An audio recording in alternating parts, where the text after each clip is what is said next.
Welcome back to the Flying with the Flock podcast.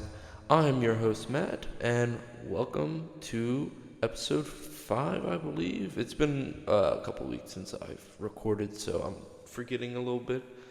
I want to apologize about that again. I was planning on doing this weekly, but ended up having college get in the way, and then my old mic died on me, so I had to order a new one, which took a couple of days to get here. But we are officially back, and just in time for the Eagles to have played this past weekend, and for some decent football to be played this past weekend.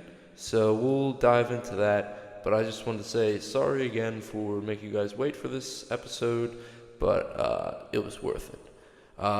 Before we begin, I am filming this on the day that I should be uploading this, so we will be able to talk about Monday Night Football. I'm not sure if that'll happen again next week, but I will definitely give you guys a tip off about that at the beginning of next episode. But with all that being said, time to jump into probably one of the better games if it wasn't for the penalties. That would be Bills Jets on Monday Night Football. Yeah, this was a really interesting game. I quite enjoyed watching it. I missed the first quarter, so I missed the first Allen touchdown at Rodgers. Or was it Rodgers that got a touchdown, or was it? Was it? No, it was Rodgers that must have thrown a touchdown. Anyway, so yeah, this game had a lot of implications, especially for both franchises moving forward with the rest of the season. And now I will get into the trades and stuff in a little bit here, but with knowing the trades, we now know how much that this game had implications for the rest of the season. Josh Allen played pretty well from what I was seeing. The Jets' D-line did get to him a little bit, but he was able to evade a lot of pressure. He was able to record, he went 19 for 25, 215 passing yards and 2 touchdowns to no interceptions. So he played a pretty clean game. He didn't make too many mistakes. They had to put more pressure on Josh only because James Cook was out. I forget with what injury. Let me just check. He was with a toe injury. So, yeah, that wasn't good for most fantasy owners, but luckily I don't have him on my team, so I don't really care. Yeah, so that just put a lot more pressure on Josh Allen to deliver the ball to his top player in receiving was Ray Davis. I believe his starting running back. I believe Ray Davis was starting right behind James Cook. I could be wrong though. Ray Davis was his leader in receptions, and he had, or in receiving yards. Leader in receptions was Dalton Kincaid. Ray Davis was 3 for 55, 3 receptions, 55 yards. Dalton Kincaid probably did better on fantasy, but he had less yards for more receptions. He had 6 receptions for 51 yards, so if you're in a points per reception league, I think he did around 11 or 12 points. He did really solid. The 2 passing touchdowns were received by Dawson Knox, who that was his only catch of the day, and Mac Hollins, who that was his only catch of the day. Mind you, I didn't even realize that the Bills had Mac Hollins until this game, so that was interesting. Keon Coleman, another quiet night. Khalil Shakir as well, quiet. Both went for 3 or less receptions for around 20 receiving yards. So his top players not having too big of a statement, and we'll get into how Amari Cooper is going to affect that further. The defense did pretty well. They came up with that game-sealing interception at the end by Tyron Johnson. I had heard his name before. I just forgot that he existed, honestly. I thought Taylor Rapp got it at first, but apparently not. I believe Tyron Johnson is a linebacker. I don't know why he was so deep in coverage, though. He was really deep. He was back there with the safeties, DeMar Hamlin and Taylor Rapp. Other than that, AJ Espineza had 2 sacks. Daquan Jones had 1 sack. So they were able to get to Rodgers a little bit, and I know that there were some roughing the passer calls that were iffy that even Rodgers in a post-game press conference thought were pretty bad calls. Kicking was not good for either team. Multiple balls hit the uprights from both kickers. So if you had either Tyler Bass or Greg Zuerlein, it was not a good night for them. Looking at the Jets offense, Aaron Rodgers, 23 for 35, 294 passing yards, 2 touchdowns to that 1 interception. Again, in 2 back-to-back games, Aaron Rodgers throws a game-sealing interception, which is really not like him as much. So I'm still really surprised when it comes to that. Pressure really just got to Rodgers, and he almost broke the 300 passing yards, but I feel like if he didn't get hit as much as he did, then I feel like he probably would have been fine. But he stood in the pocket, and he was able to deliver to his receivers, his top 2 receivers being Allen Lazard with 6 receptions for 114 yards and 1 touchdown, and Garrett Wilson, obviously, with 8 receptions, 107 yards, and a touchdown. The next closest would be Breece Hall in the passing game with 5 receptions, 56 yards. But where Breece Hall was really effective, obviously, was in the rushing attack, where he had 18 carries for 113 yards. No touchdowns, though.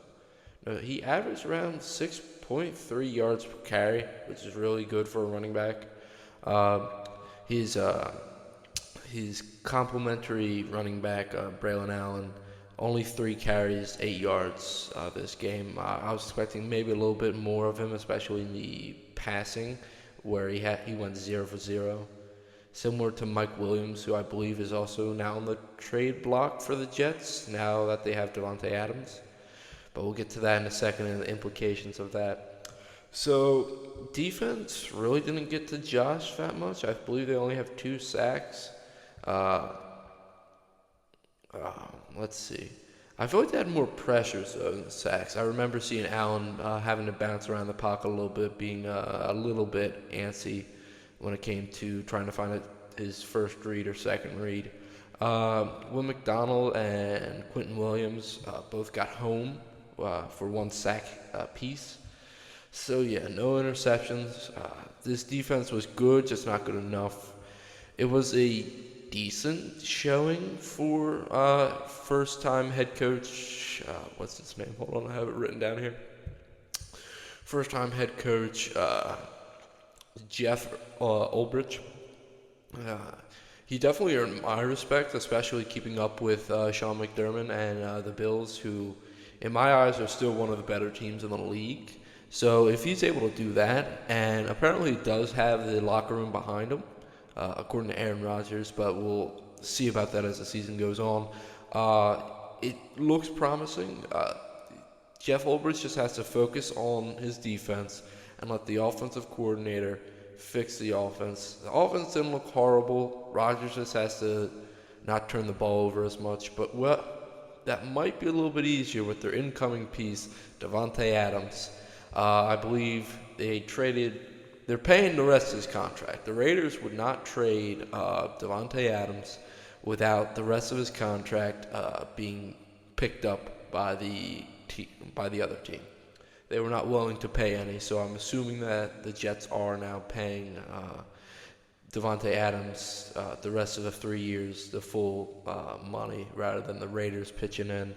They also sent a 3rd-round pick, or a conditional 3rd round. It could be a 2nd round, depending on certain conditions. I'm not entirely sure what conditions those might be, but it's really nice to see Davante Adams back with Rodgers. I feel like this is, especially with Garrett Wilson, this is going to be a dangerous duo, and especially with that running game that can just explode at any minute.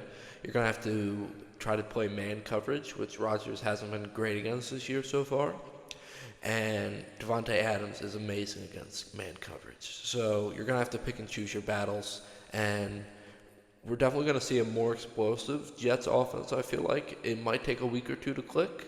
So don't quote me immediately, but in a couple of weeks, I could definitely see Devontae Adams and Rodgers exploding for a ton of yards in a couple of games here. Rodgers is probably going to try to feed him early, but it's not going to really work out as much as possible. On the other hand, the Bills traded for Amari Cooper for a 3rd and a 7th, and they got Amari Cooper and a 6th, I believe. Another really good trade for the Bills. Amari Cooper is no Stephon Diggs. Don't get me wrong. And I didn't even feel like the Bills really needed a number 1 wide receiver because they were able to do it without. They were able to win against a decent team like the Jets without a number 1 wide receiver. But we'll see. It's a solid pickup. Amari Cooper is no diva. He's gonna show up night in, night out as long as you feed him the ball.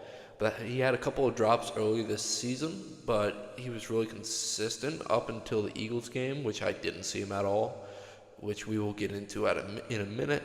But yeah, you can definitely tell that there's an arms race heating up in the AFC East for who's going to take the title, and it's only the Jets and Bills fighting for that. Even though the Jets are 2-4, they play better than their record shows. So yeah, we're gonna see what happens in the AFC East. I'll definitely keep you guys updated as the season goes on, but this is definitely going to be a interesting division to watch. Next up is a game that it felt like I was getting kicked in the balls the entire time watching, and that is the Browns and Eagles. Eagles walk away with a 20-16 win. It was not pretty at all. Jalen Hurts went 16 for 25. At one point, he was like 1 for 7. So he just, I don't know what's wrong with him right now. I felt like this system from Kellen Moore would have helped him better, but it really didn't. He didn't turn the ball over. That's one thing I will say that I'm really happy with, is that Jalen Hurts did not turn the ball over. No fumble, no interception. We need to start doing that consistently, but that's a good start, throwing 2 touchdowns to no interceptions or fumble.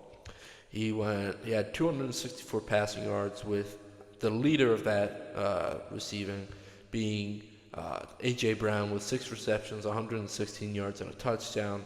It's finally nice to have our big wide receiver back. Surprisingly, and I was noticing this as the game was going on, Grant Calcaterra had a really good game. He had 4 receptions for 67 yards. Dallas Goedert went down with a hamstring injury, I'm pretty sure. So he was out almost from the beginning of the game. I remember him having like a couple snaps in the first drive, and then Grant Calcaterra came in. But no, Grant Calcaterra did really good, and Devontae Smith followed up behind him with 3 receptions, 64 yards, and a touchdown. So yeah, Eagle receiving core is back. Hurts looked better with the number 1 and number 2 wide receiver, but the part I had a problem with was our running game. We couldn't get anything going with Saquon. He was 18 carries for 47 yards and no touchdowns. The first game as an Eagle that he did not have over 100 rushing yards. Hurts was behind him with 14 carries and 33 rushing yards. Normally, I would not be a fan of Hurts running the quarterback sneak, but the Browns couldn't really stop it at all, so I couldn't really complain. Eagles defense was quiet, a couple of sacks. Cooper DeJean had a half a sack. Josh Sweat and Nolan Smith both had a full sack, and Bryce Huff had a half a sack. I didn't even see that. Milton Williams had a half a sack, and Thomas Booker had half a sack. So we got to DeSean. I believe we had 5 or 6 sacks total. But yeah, the secondary was quiet, but we didn't really let up too many large throws, though I'm not sure DeSean can make those anymore. Looking over at the Browns, though, DeSean went 16 for 23, 168 yards, no touchdowns, no interceptions. I was hoping that he was going to turn the ball over once or twice to give us a couple more chances to score, but he was kind of safe with his balls. His top receiver was Amari Cooper for 4 receptions, 42 yards. I don't even remember him catching a ball, if you want me to be honest.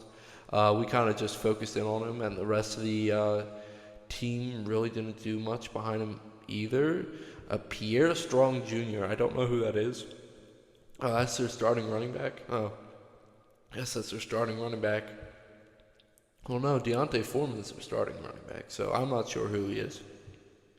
But anyway, he was their second with 35 receiving yards, but David Njoku was targeted the most with 5 receptions and 31 passing yards.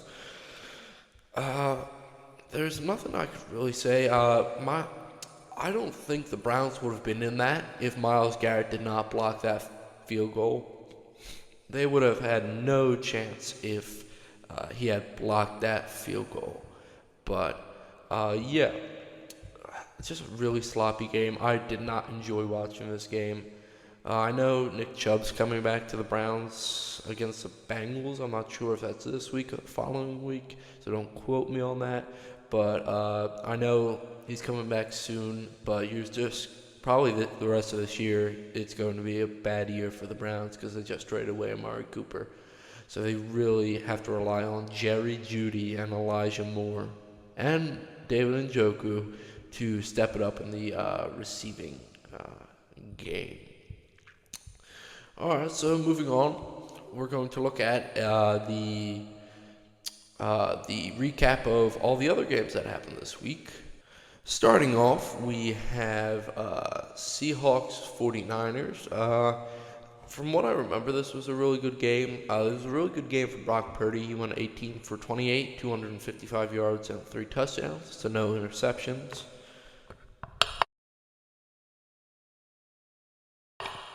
But yeah, this was a solid day for Brock Purdy.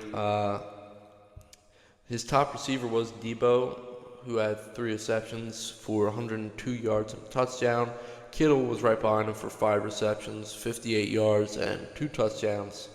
Oh, wow, he had 2. I didn't even remember him having 2, but Brandon Ayuk, again, another quiet week for him. Juwan Jennings had a quieter week than probably expected. He's been stepping up a lot for the 49ers, so that's a little bit surprising in my eyes.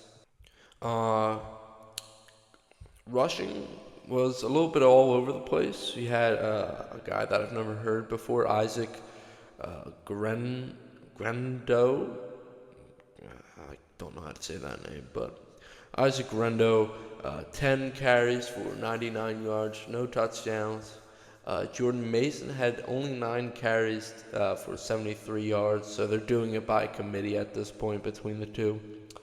Kyle Juicy Juice Check had 1 carry for 6 yards and a touchdown. So it's not like they didn't score any on the ground, but they mainly just did it through the air this game. It looks like they were able to pick off Geno twice. Renardo Green and Michaela Mustafa were able to pick off Geno both. They're able to get to... I'm guessing they didn't pressure Geno as much, only because they have 1 sack, which is a little bit unusual for the Niners. I'm not even going to pronounce that name, but it's number 91, Sam O. So, yeah. Not a pretty good offensive showing. Defense was able to fend them off long enough, but it wasn't like their best performance yet.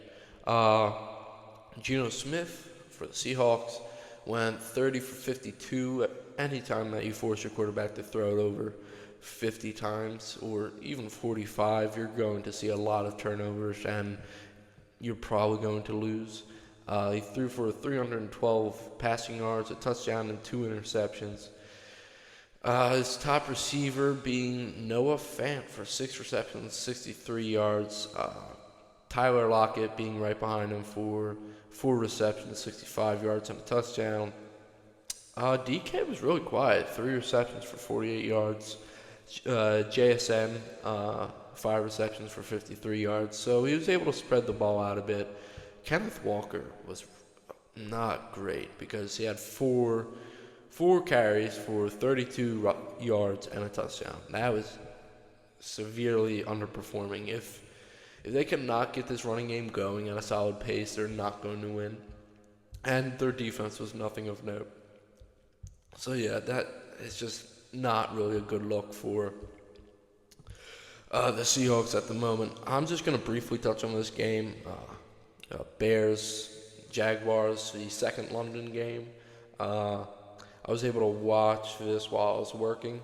So this one was interesting, to say the least. I mean, fun fact, Cole Kmet became the first ever long snapper to have 2 receiving touchdowns in a game. So there you go.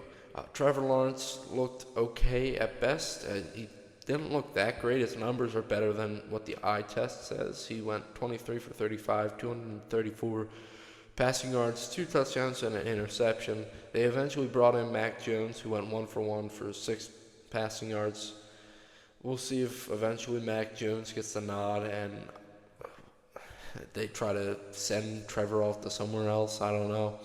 The top receiver being tight end Evan Ingram, 10 receptions for 102 yards. Gabe Davis, for not having a touchdown and being very quiet on the year so far, had 5 receptions for 45 yards and 2 touchdowns. So he was big for this Jaguars offense. Running game is not helping Trevor Lawrence at all. I know Travis Etienne went down with an injury early on in the game.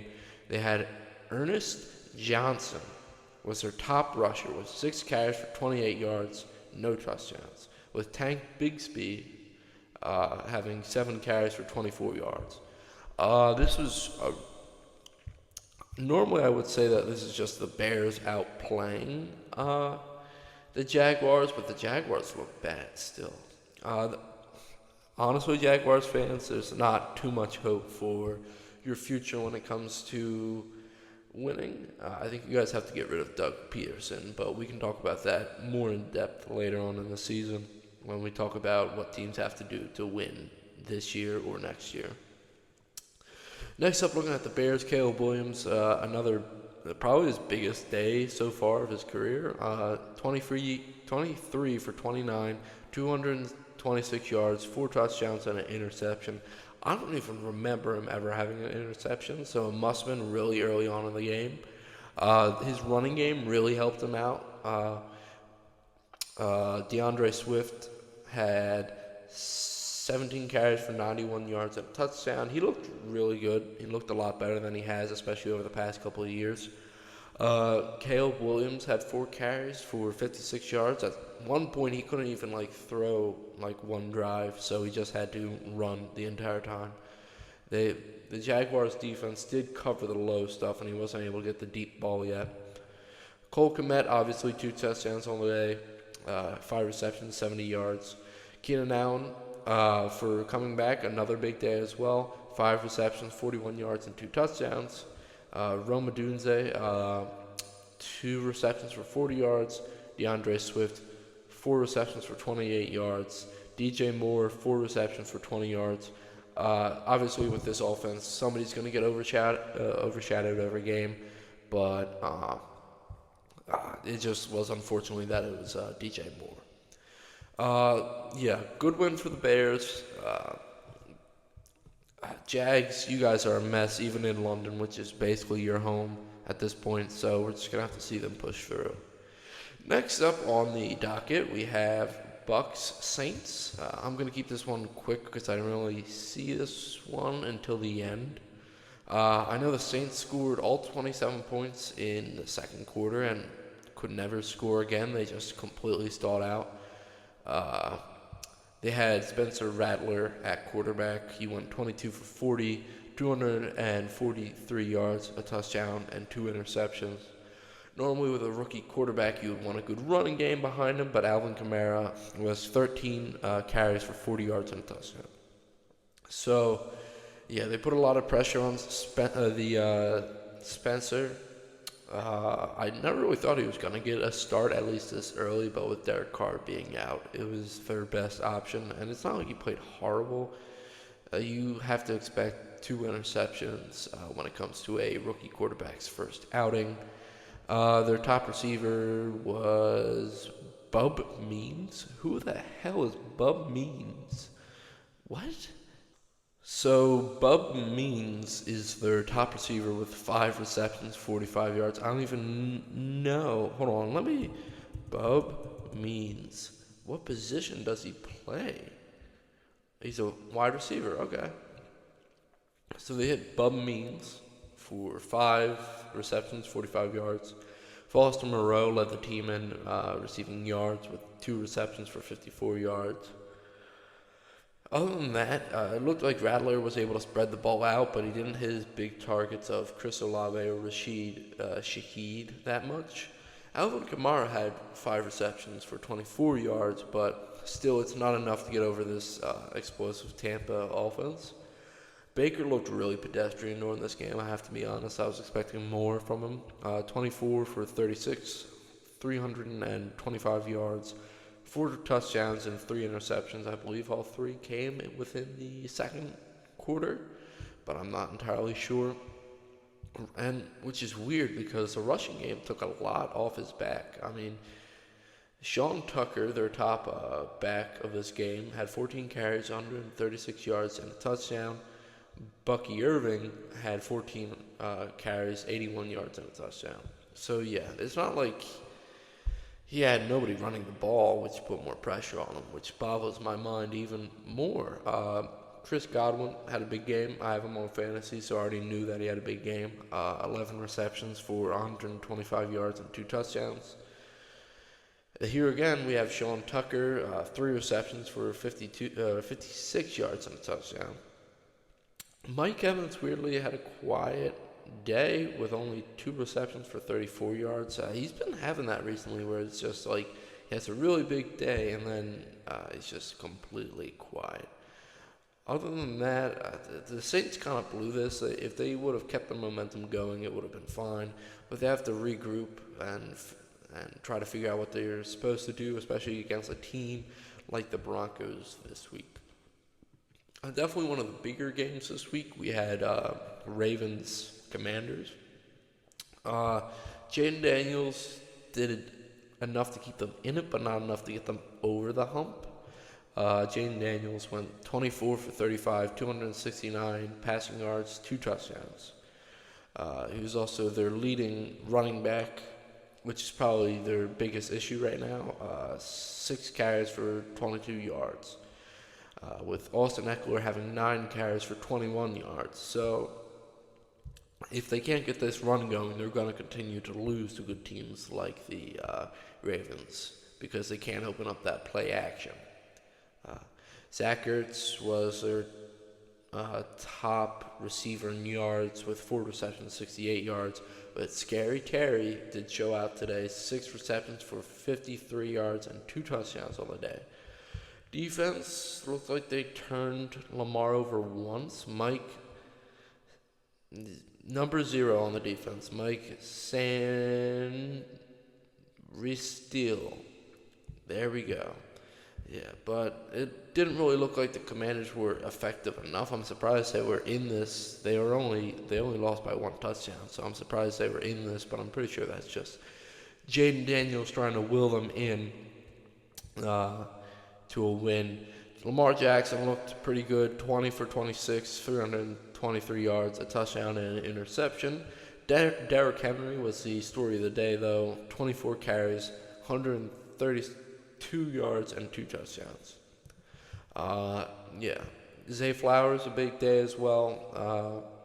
9 receptions for 132 yards, no touchdowns, though Mike Evans finally got a touchdown. I'm not sure if that's his first of the season, but it's definitely damn close to being his first of the season. Other than that, it was an explosive game, and it looked really fun. I didn't really see any of it, it looked all right. All right, so we're going to blitz through some of these, just giving some basic stats. Packers-Cardinals. Packers beat Cardinals 34-13. Kyler Murray went 22 for 32. No interceptions, but a touchdown. Rushing game couldn't get going. James Conner had 7 carries for only 24 yards, so that's a little bit concerning. They have to get that going a little bit more. Trey McBride was their top receiver for 8 receptions for 96 yards. This is an unfortunate loss for the Cardinals, but they got to keep with it. Jordan Love, another big day, 22 for 32, 258 yards, 4 touchdowns to an interception. A big day, especially in the receiving core. Josh Jacobs, a little bit more of a quiet day, 18 carries for 62 yards. He has been carrying this team, especially while Jordan Love was out, so I'm not that overly concerned about that. Their top receiver was Jalen Reed for 6 receptions, 28 yards and a touchdown. Romeo Doubs, after being suspended or something like that by the team for missing practices, 3 receptions for 49 yards and 2 touchdowns. Christian Watson, 3 receptions, 68 yards for 1 touchdown. So yeah, obviously it's looking like Jalen Reed's becoming Jordan Love's top favorite target. So we're gonna see how that plays out. But Romeo Doubs was able to convert catches into touchdowns this week. So yeah, solid win for the Packers over a decent team like the Cardinals. Keep it going. Their division is really tight, especially it being Minnesota, Detroit, them, and Chicago. We're going to see how they do, but they just have to keep their momentum going. They can't stop now. Colts barely win over the Titans. Again, as I said earlier this season, Titans are going to be a sneaky good team, but they're just not good enough. Will Levis, 16 for 27, 95 yards, a touchdown, and an interception. Rushing, Tony Pollard led the team, 17 carries for 93 yards and a touchdown. So it's not like Will had any too much pressure on him. He definitely had a good running game behind him. He just didn't throw that far, I guess. It must have been mostly check downs. His leading receiver was obviously DeAndre Hopkins for 4 receptions for 54 yards. Their defense was able to turn Joe Flacco over once with Amani Hooker getting that interception. Joe Flacco looked good, not great. He went 22 for 38, 189 yards, 2 touchdowns and an interception.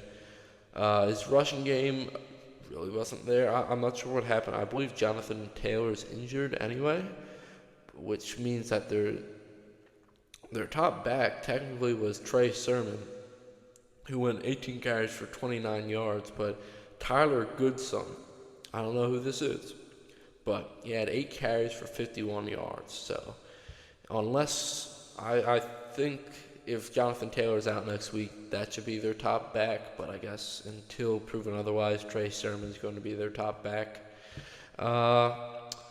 Josh Downs was Joe Flacco's top receiver, having 7 receptions, 66 yards, and a touchdown. Michael Pittman, I believe, is back. I believe he's been out with a back injury, but now he's back. 3 receptions for 35 yards and a touchdown. Solid performance by the Colts. Just did enough to beat the Titans, but not enough to look like a great team while doing it. Texans, Patriots, Drake May's first start. He looked all right. He went 20 for 33, 243 yards, 3 touchdowns, 2 interceptions. He also ran the ball 5 times for 38 yards. So he did solid. If he cuts down on the turnovers, he'll probably start winning games, but it was going to be difficult against this Texans team. Their top running back was Antonio Gibson because Ramondre Stevenson was injured before the game. Antonio Gibson went 13 for 19, so not that great in the running department. Demario Douglas was the top receiver, having 6 receptions for 92 yards. Keishawn Boutte and Hunter Henry are around the same, right behind Demario Douglas, both with 3 receptions, around, I would say 50 yards, and both 1 touchdown apiece. So it looked like Drake May was able to spread the ball out a little bit more than I thought he would be able to. Looking at the other side of the ball, this was a solid game by the Texans, and C.J. Stroud looked better. He went 20 for 31, 192 yards, 3 touchdowns, and an interception. That interception was in the end zone. I do remember seeing that play. So there's still some things that C.J. Stroud needs to work on. The sophomore slump is real. Now let's see if he can break out of that. That would be better. His top receivers were Stephon Diggs with 6 receptions, 77 yards, and a touchdown. Tank Dell, 7 receptions for 57 yards and a touchdown. And Joe Mixon for 2 receptions, 30 yards, and a touchdown. It was a big day for Joe Mixon because he did a lot in the passing game and the rushing game. He had 13 carries for 102 yards and a touchdown, with Dameon Pierce being right behind him with 8 carries, 76 yards, and a touchdown. Obviously, they didn't want to put all the pressure on a returning Joe Mixon. But yeah, a great game by the Texans. Let's see if they can continue to build on this and continue to move forward. Maybe C.J. Stroud gets out of his funk and they start to live up to the contender hype that they had before entering the season. Next up, we have Chargers-Broncos. I'm pretty sure this was a really solid game. Chargers won 23-16. Justin Herbert went 21 for 34, 237 passing yards, a touchdown, and no interceptions, so at least he didn't turn the ball over. J.K. Dobbins led the team in rushing with 25 carries, 96 yards, and a touchdown. Again, they're really using J.K. Dobbins, and I don't want to speak too soon, but compared to Baltimore, he's really holding up when they keep running him. In receiving, it was nothing special. Simi Feheko was their leading receiver with 2 receptions for 44 yards. Ladd McConkey was right behind him for 4 receptions, 43 yards. Kimani Vidal was right behind them with 2 receptions for 40 yards and a touchdown. So it looks like Justin Herbert's really spreading this ball around. And I feel like this is probably a good sign, especially for the offense. He's not just sticking to one receiver and force-feeding them like he has in the past with Keenan Allen or Mike Williams if they're ever healthy. So yeah, I think this is a good sign, especially for the future of how this team's going to be moving forward. Looking at the other side, we have the Broncos with Bo Nix. He went 19 for 33, 216 yards, 2 touchdowns, and an interception. He was also leading the team in rushing with 6 carries for 61 yards, no touchdowns. So, yeah, it looks like a common theme throughout this week is that teams that couldn't get the run going and their quarterback had to do all the work ultimately lost by around a score or less. If they could just take a little bit more pressure off, I feel like that would probably be better for all parties involved. Receiving, Devon Vell led the team in receiving with 4 receptions for 78 yards. Cortland Sutton was right behind him for 4 receptions for 53 yards and a touchdown. Troy Franklin was their 3rd top receiver for 2 receptions, 31 yards, and a touchdown. So it's looking like Bo is spreading the ball out quite evenly. He just has to continue to do that and continue to build on top of that. I don't think this is going to be a winning season for the Broncos at all. But sitting at 500 at 3-3, I don't think that's too horrible for them. I feel like this is probably a better Chargers win, showing that they can win without force-feeding the ball if they have injured receivers, and just keeping Justin Herbert healthy at all costs will probably end up being what gets them into the playoffs or not this season.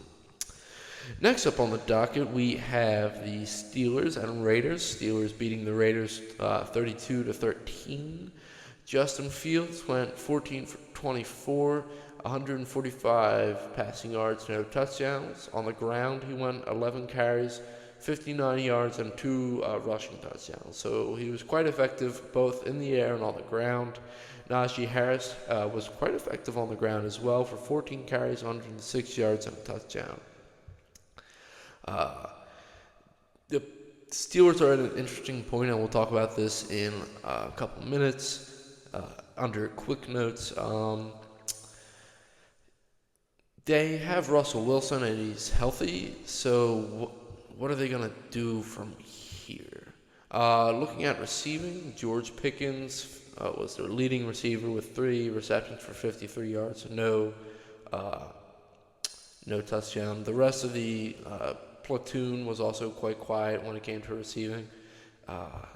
Just a lot of ground and pound football. Looking at the Raiders, and obviously they're without Devontae Adams now. Aiden O'Connell, 27 for 40, 227 yards, a touchdown and an interception.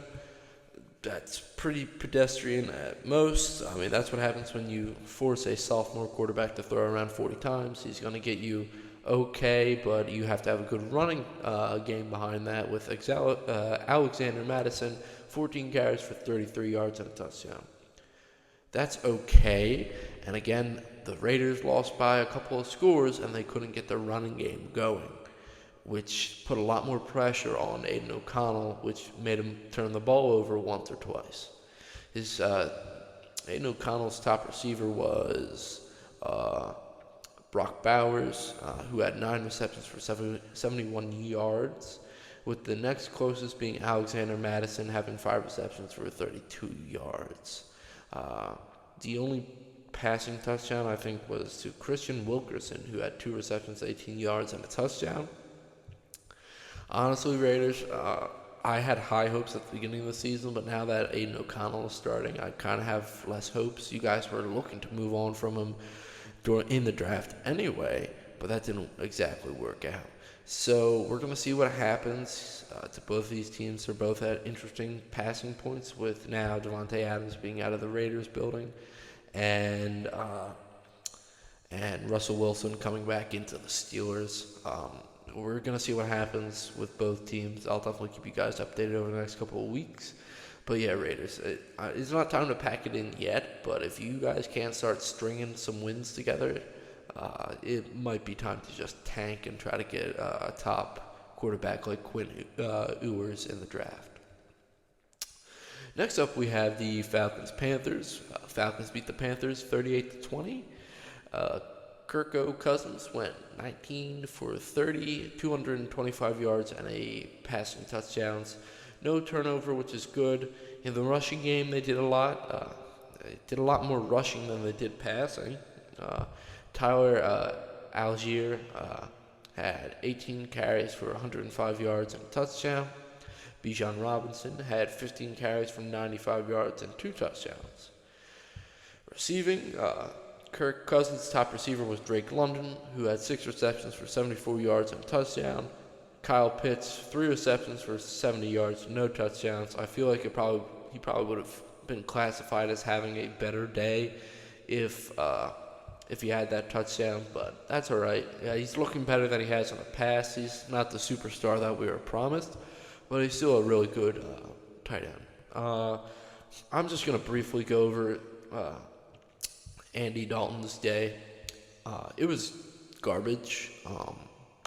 I feel bad for all Panthers fans, and especially my one friend who's a Panthers fan they've already given up hope. And I remember seeing the Raiders win when they were 0-2 and then they were 1-2. And I was like, maybe the Panthers have hope. I'm not entirely sure, but they might have some life left. Not after this game. They are currently 1-5 now. Andy Dalton had 2. I wouldn't even start him. He went 26 for 38. That's fine. 221 yards. That's fine. 2 touchdowns and 2 interceptions. The 2 interceptions negate the 2 touchdowns that he put down on the board, in my opinion. If he's supposed to be this veteran quarterback that's coming in for Bryce Young, he has to play better. He's playing the exact same, which is a testament either to the system or how bad the personnel is around him, which tells me that Bryce Young should get the nod in a couple of weeks here.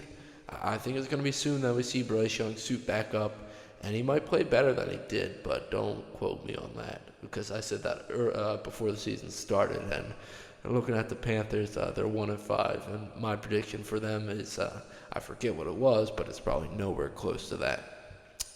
Chuba Hubbard had 18 carries for 92 yards, no touchdowns. Solid day. I have him starting on my fantasy team. Did pretty well. It's not like he was a main star of that. Uh, Looking at receiving, their top receiver was Deontay Johnson with 6 receptions for 78 yards and a touchdown. Xavier Legette was fine. He had 3 receptions for 23 yards and a touchdown. Other than that, there's nothing to really say. Panthers keep getting beat, and it's not like they're not putting up points on the board, but it's just not enough, and especially against teams like the Falcons that have a lot of stars, it's just not enough to be pedestrian. Next up, we have the ass beating in Dallas. We have Lions beat the Cowgirls 47-9. I'll keep this one quick. It was a good game by the Lions here. They obviously came up with a motivational win, especially after losing controversially in Dallas last season. Jared Goff, 18 for 25, 315 yards and 3 touchdowns, no interceptions. Rushing was quite even.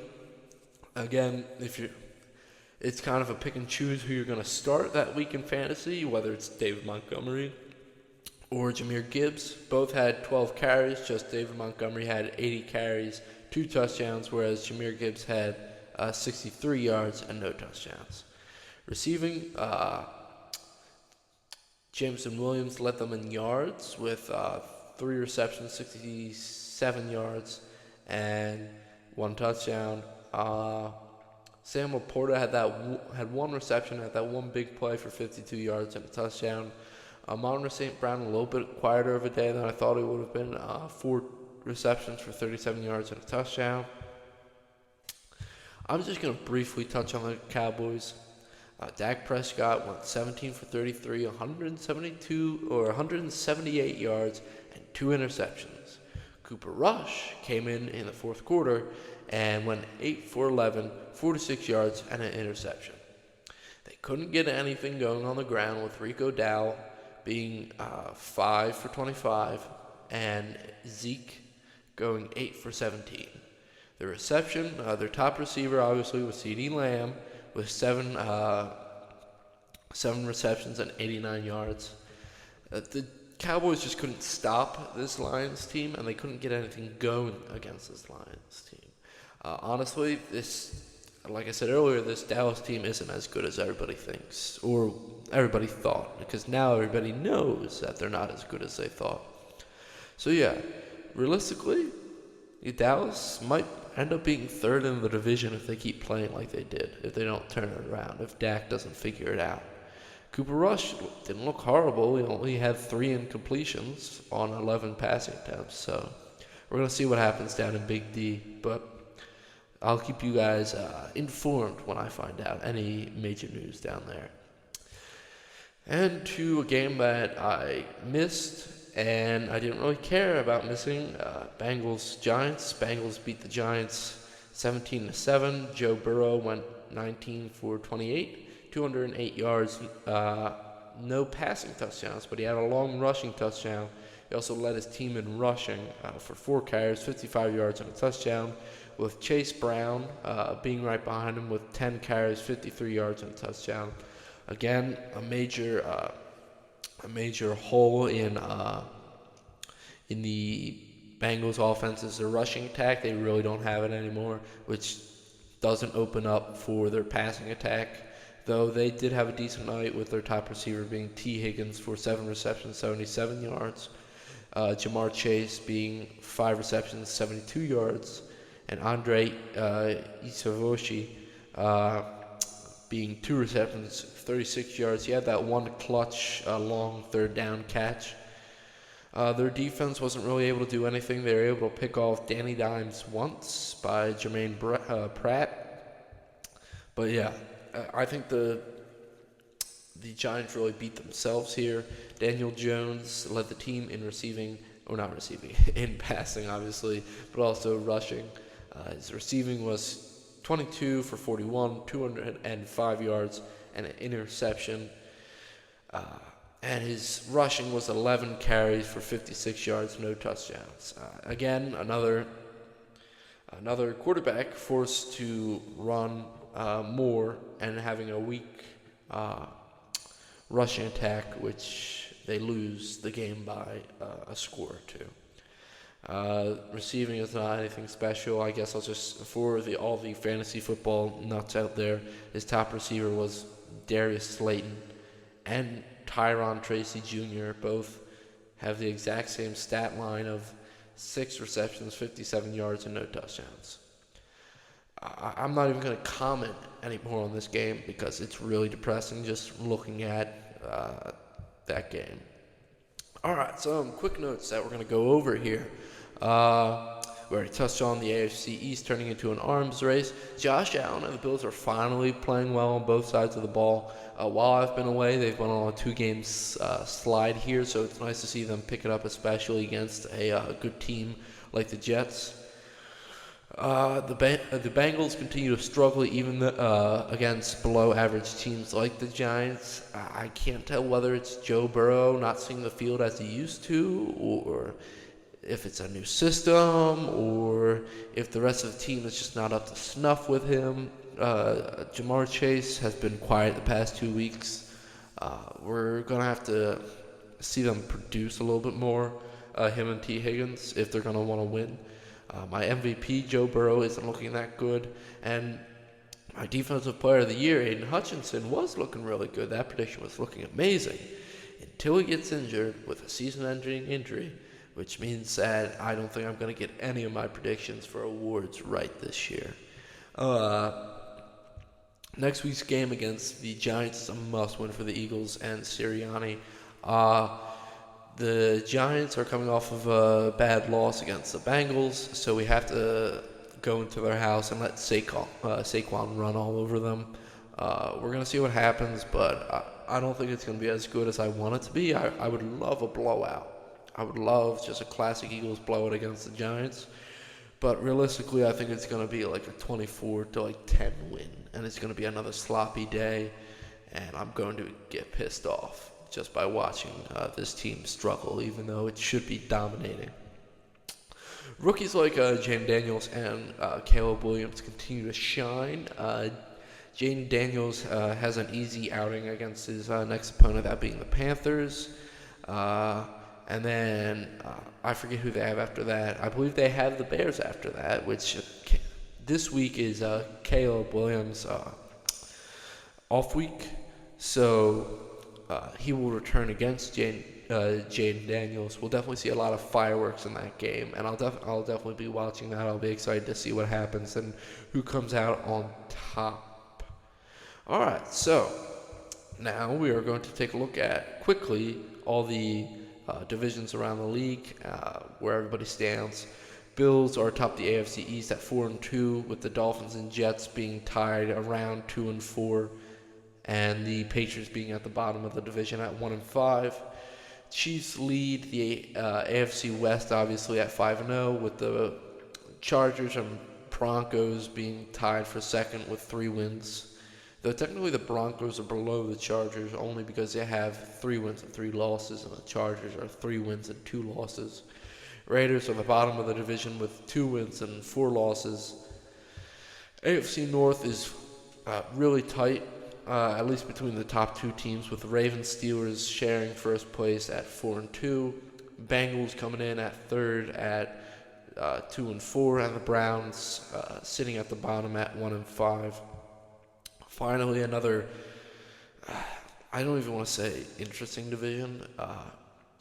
We have the Texans sitting atop the AFC South at 5-1, Colts at second at 3-3, Titans should be tied with the Jaguars at the bottom with 1 win, but the Titans are at third with 1 win, 4 losses, whereas the Jaguars are down there at the bottom with 1 win, 5 losses. Going over to the NFC, NFC East, Commanders are atop the division with 4 wins and 2 losses. Eagles are behind them in second place with 3 wins, 2 losses. Cowboys are in third with 3 wins, 3 losses, and Giants are at the bottom with 2 wins, 4 losses. Next up, we have the NFC West with the 49ers and Seahawks sharing it, with both of them being 3-3. This division is probably worse than I thought it was going to be. Cardinals are in third at 2-4, and Rams are in last at 1-4. The NFC North is probably the best division in football right now, with the Vikings being 5-0 at first place, Lions being in second at 4-1, and Bears and Packers tied for third at 4-2. It's going to be really tight, and it's going to come down to probably interdivision matches. But we're going to see what happens on that front, and I'll definitely let you guys know as we get the results. Looking at the final division, we have the NFC South. The Falcons and Buccaneers are tied for first atop the NFC South at 4-2. Saints are in third at 2-4, and Panthers are in dead last at 1-5. All right. So with all that being said, let's get on to this weekend's predictions. Last week, I have been doing my picks, just obviously to stay up to date. But last week, I went 14-0 in my picks. I didn't really pick any upsets. I just really went with my mind or with my head of who would most likely win between the matchups. There's a couple close calls, especially Bengals, Giants, Bills, Jets, but ultimately I did pick the right outcome. My overall record on the season is 58-34. I hope to improve this even more. But that being said, let's get into the first matchup. Thursday Night Football, probably going to be a snooze fest. I'm not sure if Derek Carr is going to be back. We have Broncos, Saints, the Sean Payton match. I want to say the Saints. I do, but something weird tells me the Broncos are going to win on Thursday Night Football. So, yeah, screw it. Give me Broncos winning this 21-17. Next up, we have the London game. This week's London game is the Patriots versus the Jaguars. Both teams have one win. I have more faith in Trevor Lawrence, even though that's kind of weird.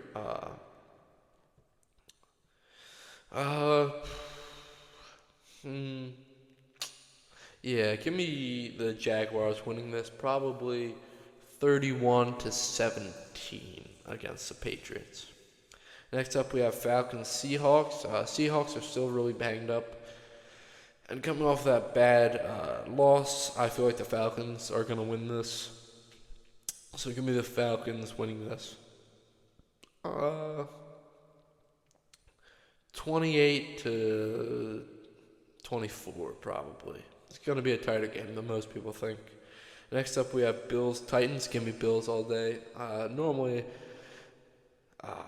I just think the Bills are going to win by 90-plus points, but give me the Bills 45-13. Next up, we have Bengals Browns. Give me the Bengals. Even though Nick Chubb is making his return during this game, give me the Bengals winning this. It's probably going to be a tighter game than most people think, but give me the Bengals winning this 20-13. Next up, we have Houston versus Packers. Give me the Packers. I like the Packers in this matchup. I feel like C.J. Stroud, I'm not sure if he's as consistent as he used to be, and he's going to have to play more consistent day in, day out to get wins against good teams like the Packers. So give me the Packers winning this, probably in a shootout, 38-28.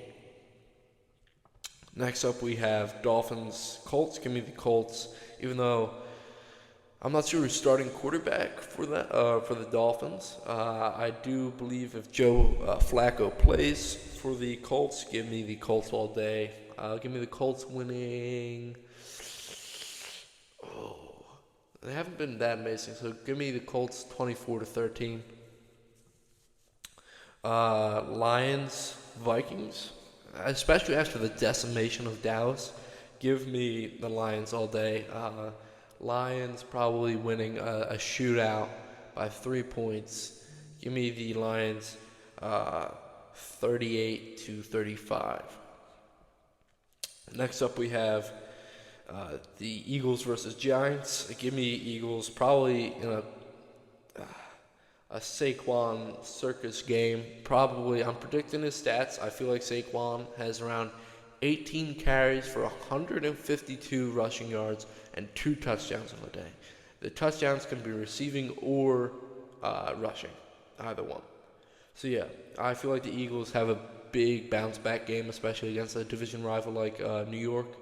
So give me the Giants, or give me the Eagles winning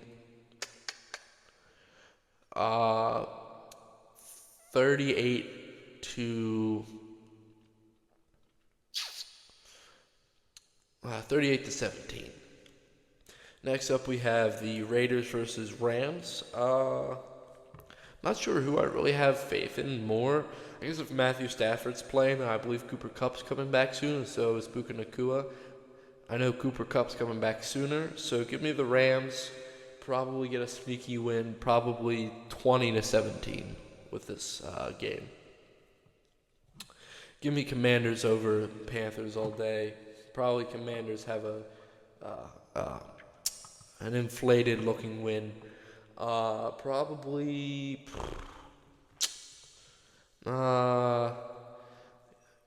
give me the Commanders 27-10. We have a big matchup here. We have Chiefs 49ers. Give me the Niners. I like the Niners in this. I feel like the Niners probably defeat the 5-0 Chiefs. A rematch of the Super Bowl. They'll probably get their just deserves. But just letting you know, as the Eagles have done this in the past, it doesn't help much. Just going to let you know, it doesn't take away the sting of a Super Bowl loss, beating them in the regular season, especially when they're this iffy. Give me the 49ers probably winning in a shootout, 28-24. Next we have Jets-Steelers. See, rumor is that Steelers are going to be starting Russell Wilson now. So he's getting the first team reps at practice. And I doubt that. I feel like they should stick with Justin Fields. But give me the Jets, especially with Devontae Adams just coming over. Give me the Jets winning this. They'll probably get a lot of pressure on Rush, who will start to fold.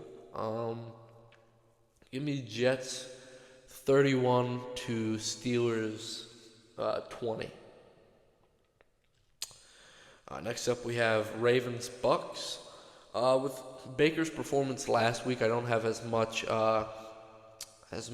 confidence in the Bucks. So give me the Ravens winning this, probably 35-22.